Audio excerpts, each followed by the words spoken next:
Okay guys, so this is going to be my multiplayer review for Call of Duty World War II. I'm not going to be touching on the zombies really at all, or the campaign, because I haven't played enough of that to judge it, but I've played enough of the multiplayer to get a feel for what it's going to be like for the rest of the year. I mean, of course there's going to be more maps coming out with the Season Pass and the DLCs, but the overall gameplay, I think I'm at the point where I can judge that now. First off, the weapon balance. I've used just about most of the weapons in the game. Weapon balance so far seems pretty good. I haven't really came across a weapon that's crazy overpowered. The bar is it's definitely stands out over the rest of the weapons, but I wouldn't say it's like BAL level or like speakeasy level from Advanced Warfare, where it's just everybody uses that one weapon. No other weapon can do good. But overall, I feel like you can use any weapon really and succeed, besides a couple weapons that aren't very good. I mean, the PPSH I think is the best weapon in the SMG category, but I don't think it's overpowered by any standards. It just has a pretty good fire rate and a decent damage. The maps itself, the maps seem pretty good. I mean, they're below average, I would say, overall. There's a lot of maps that really just, I do not get excited when they come up. Not a big fan of this map.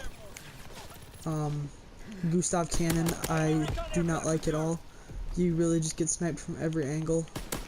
Although I have had some really fun games on Gustav Cannon sniping. But you really have to use a sniper or a long-range weapon to succeed on that map. So, maps. Yeah, the maps, I'd say they're below average, but they're really not terrible by any standards. Point du Hoc, that's a good map in my opinion, the one where you're in the, like, the trenches. Some other good ones. London Docks, I feel like, is alright. That's really the only ones that come to mind. So weapon balance, pretty good. Maps, alright. But besides that, the headquarters system, I really like. I think that's a great addition to the game. The whole social space thing, I didn't think I'd really be a big fan of it. It seems kind of like a long, stretched out main menu system, but I turned out to really like it. The 1v1 system, I've had a lot of fun with, messing around with friends in that, using the shovel. 1v1 in with the snipers, the shovel, had a lot of fun with it. But like the actual headquarters main menu aspects to it, like Major Howard, you can like level up all your stuff. It's not really like crazy or anything, crazy innovative, crazy good. It's just a little nice thing that adds to the overall game.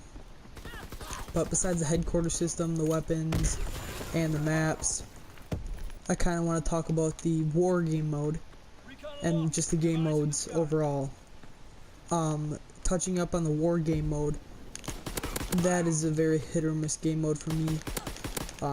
It can be very annoying at times. You can be just getting destroyed and it not be fun at all.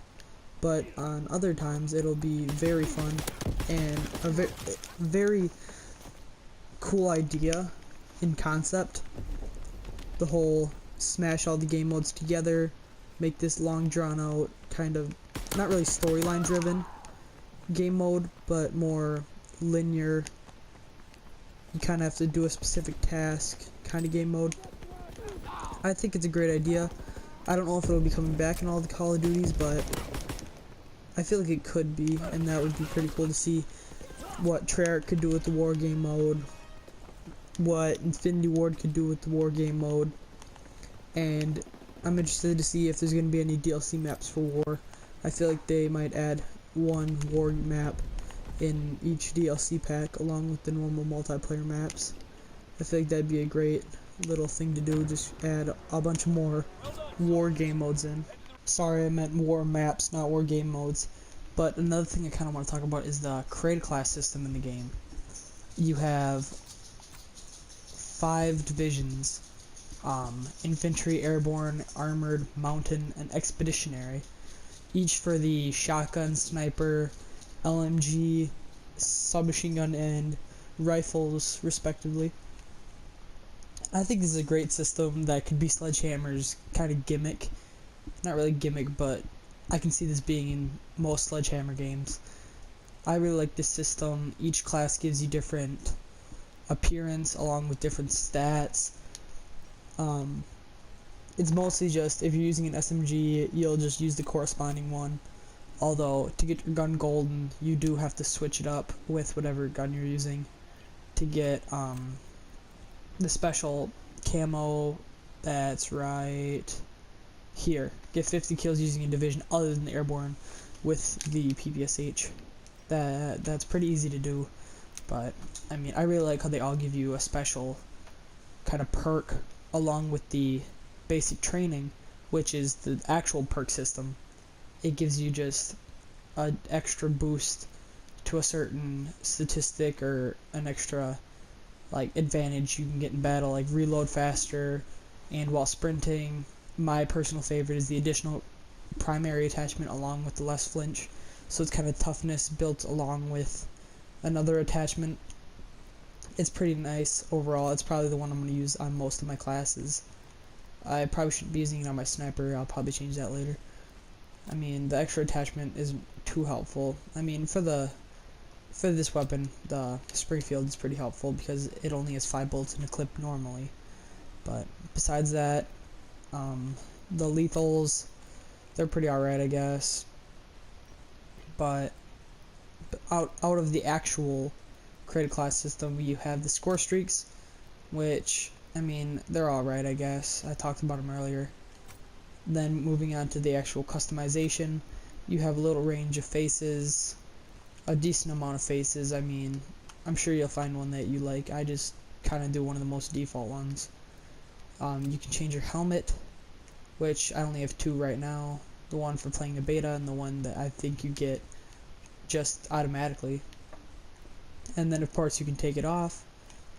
The calling card system, which, I mean, it's a calling card system. What can you want out of it? The emblem creator, which I'd say my emblem is pretty darn good right there. Challenges, you can just like get different calling cards from that just by doing specific tasks. Clan tag, just, you know, give yourself clan tag. Combat record, you can check all your statistics. I mean, mine are alright, I guess. Leaderboards, of course, to check who's on the top of the game, who's got the highest stats. You can go through all the different game modes, see who's the top in each. Emotes, which, I mean, I think what you will about the emote system. I mean, they're not too crazy, but I mean, it's an emote system. I mean, it's pretty dumb, I guess. But I mean, it doesn't ruin the game by any means.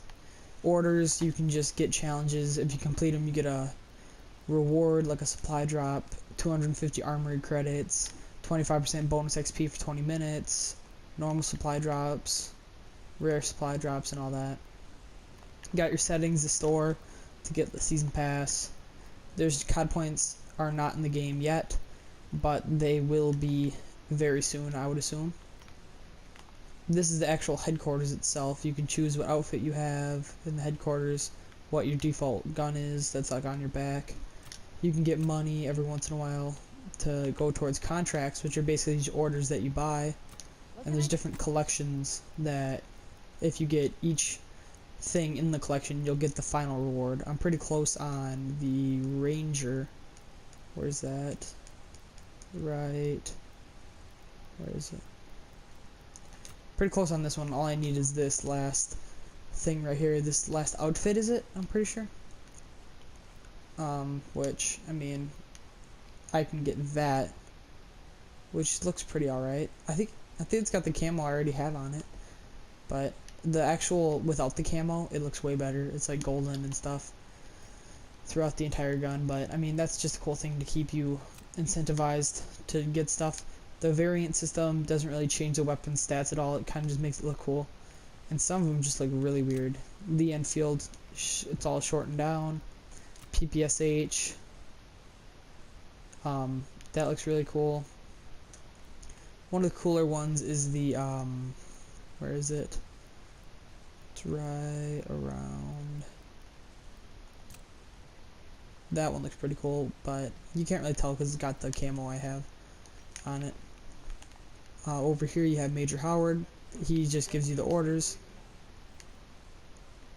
Down here we have the score streak tester. Down there we have zombies, so you can go straight to the zombies mode. The general, he prestiges you. 1v1 area for you can 1v1 with your friends, like a little arcade mode, an emblem creator, weapon prestige system, just the normal menu stuff. Division prestige guy, and then back there we have a firing range. And there's also these little things around the headquarters that if I could time this jump correctly, this one's pretty easy to get. You can get a gridiron, just throw it around, just a little thing. I always mess around with that while I'm waiting. But I mean, besides that, that's most of the actual created class system. And the last thing I'm going to touch on is the supply drop system, which I'll open one right now. It's 100% cosmetic, basically. Besides the little weapons you get that boost your XP gain. I got a calling card and 2 emotes. A lot of the stuff you get in the supply drops really aren't cool. Really the only thing you can hope for are weapon variants or outfits. Those are probably the best things you can get. You can get like weapon XP boosts and everything, but besides that there's really nothing to actually incentivize you to buy supply drops. It's only a matter of time before they add in weapons though, and my only wish is that when they do add in weapons, they make the weapons available through orders or contracts at least. I would prefer them to be orders so you don't have to buy them, but if they made like an order, like something decently hard for you to automatically get the weapon, they can add it in the supply drops too, but give us a way to get it without paying money or grinding out supply drops, because the supply drop system is really random. So if they gave us something like get 1,000 kills in team deathmatch and you can get the new sniper or something like that, or play 50 matches of war. I mean, maybe not something that hard, but something that will incentivize you to actually play the game to get the reward, instead of just mindlessly spending your money on supply drops and still maybe not even being able to get the thing you want. There was actually some leaks about some weapons that might be added into the game. I hope that they keep the supply drop system going. I really like what the supply drop system is going as of now. I would say the Black Ops 3 supply drop system is one of the worst loot systems I've ever seen in a video game, at least that I know of. I can't really think of a game on the top of my head that has a worse supply drop system. But another cool thing about the firing range, if you shoot in the order that I just did, and then shoot that, boom, sequence has been completed, and you got watermelons. Just a little thing to have a little fun with. I mean, they kind of explode, it's pretty cool, I guess. It's really just watermelons exploding. But, I mean, that's really all there is in the multiplayer for World War II. I'm really enjoying the actual gameplay of it.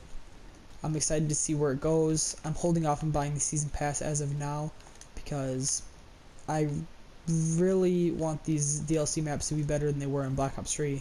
Black Ops 3 DLCs were, in my opinion, were terrible. There's really no DLC map that was good. I didn't really like any of them. Skyjacks was alright, I guess, but... So I'm holding off on buying the Season Pass. I don't really think I'm going to get too into zombies. I mean, that can change, but... I don't know if I'll complete the campaign anytime soon, but... Besides that, that's where I'm going to wrap up my World War II review on just the multiplayer aspect of things. Maybe I'll do a zombie one in the future, maybe I'll do a campaign review in the future. It all depends on, I mean, really what my interests are at the time. But I'm just going to leave it at there. I hope you enjoyed my World War II video. Have a good day.